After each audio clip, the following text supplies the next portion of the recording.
L'interface du module document est à nouveau identique à celle des copropriétaires avec les mêmes options de tri, nature du document ou ordre chronologique.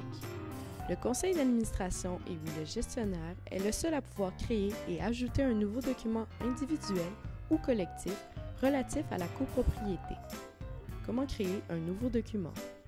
Comme d'habitude, la petite croix en haut à droite symbolise la création et vous permet d'accéder à l'interface « Nouveau document ». Il convient d'attribuer un titre à ce document, dans le cas présent, « Règlement de l'immeuble », lui spécifier un groupe qui disposera d'une visibilité sur le document traité.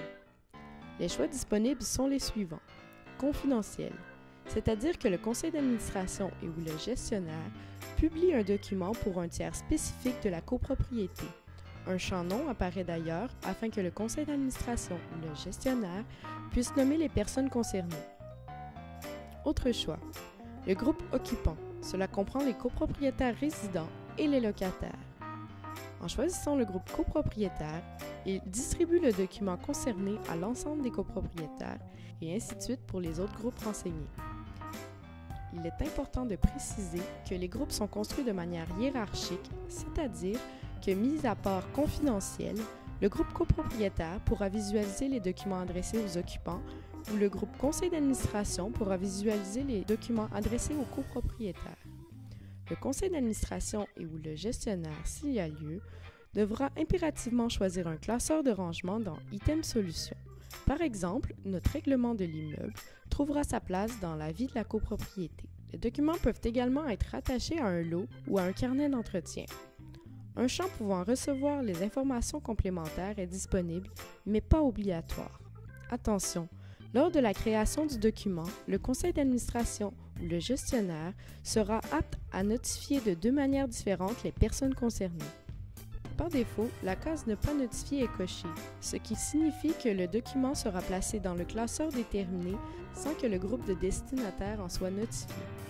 Si vous cochez « Envoyer le document par courriel », l'application va automatiquement placer le document dans le classeur concerné, mais également envoyer un courriel à tous les membres du groupe destinataire en y insérant le document en pièce jointe.